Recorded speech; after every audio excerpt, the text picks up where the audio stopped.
जी हाँ, स्वागत है आपका तनवीर क्लासेस में।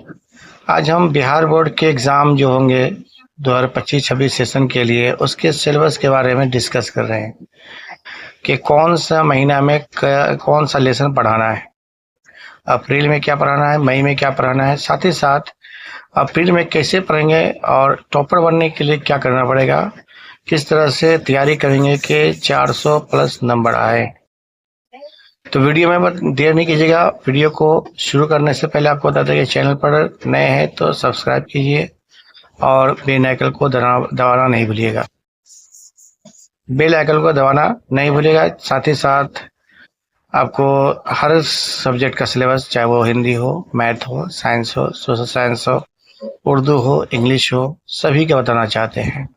क्योंकि आज क्या है, 1 मई है, यानी कहते हैं कि लेबर डे है। लेबर डे की हार्दिक शुभकामनाएं देते हैं उन लोगों को जिन्होंने मेहनत मजदूरी करके अपना जीवन यापन करते हैं। कहा गया है कि सभी लोग एक दूसरे के लिए कहता कि मदद करते हैं। देखिए, एजुकेशन के लिए बच्चे किस तरह तैयारी करते हैं। और देखिए, उर्दू में आलमी हिद्दत हिंदुस्तान आइन के मामार यानी भीमराव अंबेडकर की कहानी आपको पढ़ाना है। साथ ही साथ नज़म में बिजली का खंभा, खरा डिनर। नज़म बहुत आसान थी पहले, साते गुजरी जो गफलत में समझ ले। ये आपको गजल का पार्ट है। ये सेकंड हिंदी जो उर्दू जो है, सेकंड हैंड, वात्रक के किनारे, ज़मीर और उसकी किस्म, सिफत और उसकी किस्म, ये सब ग्रामर के लिए है। इसके अलावा खत दोस्तों लिखना, जिसमें तालीम के बारे में बताना किस तरह शुरू करना है। अगर हिंदी में आते हैं तो हिंदी में कम से कम 7 लेसन पढ़ना है मई जून तक। ये तीसरा लेसन कडम्बीर है, बिहारी की 2 है, छठा लेसन आते हैं। इसके अलावा व्याकरण में विशेषण, कारक, मुहावरा, इन सबको पढ़ना है। और अपनी माँ को एक पत्र लिखना है जिसमें परीक्षा फल या अपनी पढ़ाई के बारे में जानकारी देना है। इतना ही नहीं, उर्दू हिंदी के अलावा हिंदी में कुछ ग्रामर वगैरह या नियमित वगैरह का है। हाँ, ग्रीष्म ऋतु हुआ, स्वास्थ्य धन, जल संकट, 2 चर वाले रेखीय समीकरण, ये आपको मैथ में आ जाते हैं। लेसन नंबर 3 का चैप्टर है। 3.1 पढ़ना है, 3.2 भी पढ़ना है और साथ साथ 3.3 भी पढ़ना है। 3.4 कंटिन्यू रहेगा, लेकिन क्या होता है कि 3.3 तक पढ़ना है। त्रिकोणमिति में आते हैं तो 8.1 को कहते हैं कि फिनिश करना है। फिर उसके बाद आते हैं दूरी में आते हैं तो प्रश्नावली 7.1, ज्योमेट्री में आते हैं तो प्रश्नावली 6.2 तक कंप्लीट करना है।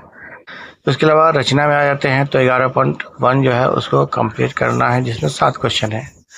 12.2 प्रश्नावली को शुरू करना है, उसको खत्म भी करना है। उस तरह से प्रश्नावली 14.1 यानी कि माध्यमिका भूगोल में पढ़ना है। साइंस में आते हैं तो लेसन नंबर 2 पूरा पढ़ना है। फिर इसमें केमिस्ट्री में भी लेसन नंबर 2 ही पढ़ना है, लेकिन बायोलॉजी में क्या होता है कि थोड़ा अल्टरनेट है। श्वसन, वहन, मानव वहन, परिवहन, उत्सर्जन, इन सभी के बारे में पढ़ना है। इतना ही नहीं, इसके अलावा आपको क्या होता है कि पादपों के बारे में, उद्दीपन के बारे में या वृद्धि हार्मोन के बारे में, नियंत्रण के बारे में, इन सभी के बारे में पढ़ना है। साथ साथ मस्तिष्क के बारे में, उसका क्या काम होता है, तंत्रिका तंत्र के बारे में पढ़ना है। और सबके मैंने जीव विज्ञान में इस वक्त थोड़ा सा ज़्यादा पार्ट पढ़ना है। ठीक है, आप लोग याद कीजिए कि लेसन नंबर 5 तक का होता है कि आपको कंप्लीट करना है। ठीक है, इतना ही नहीं, आप अगर क्या होता है कि अगर साइंस को हटा देते हैं, सोशल साइंस के लिए आते हैं तो सोशल साइंस बहुत ईजी है। सोशल साइंस में अगर हम लेसन नंबर का होता है कि 1 तो खत्म कर चुके हैं अप्रैल में, मई में क्या होता है कि इतिहास में लेसन नंबर 2 शुरू करना है और उसका पाठ पढ़ना है। भूगोल में जल संसाधन यानी लेसन नंबर 2 पढ़ना है। इस तरह से आपदा प्रबंधन का जो दूसरा इकाई है, बाढ़ के भूकंप के बारे में पढ़ना है। इसके अलावा जाति क्या बारे में पढ़ना है, लेसन नंबर 1 में आता है, लेसन 2 में भी आता है। इकाई 2 जो है इकोनॉमिक्स में पढ़ना है। और आज का क्लास जो है तू जिंदा है तो उसका लाइव क्लास चलेगा, जिसके रखने वाले शंकर शैलेंद्र है। इसके बारे में सब्जेक्टिव और ऑब्जेक्टिव दोनों बताएंगे, साथ ही साथ क्रमवीर के बारे में आपको बताएंगे। तो वीडियो में बने रहिएगा। वीडियो को, चैनल को लाइक और सब्सक्राइब करना नहीं भूलिएगा। साथ ही साथ आपसे इजाज़त चाहते हैं। जय हिंद, जय Bharat, have a nice day.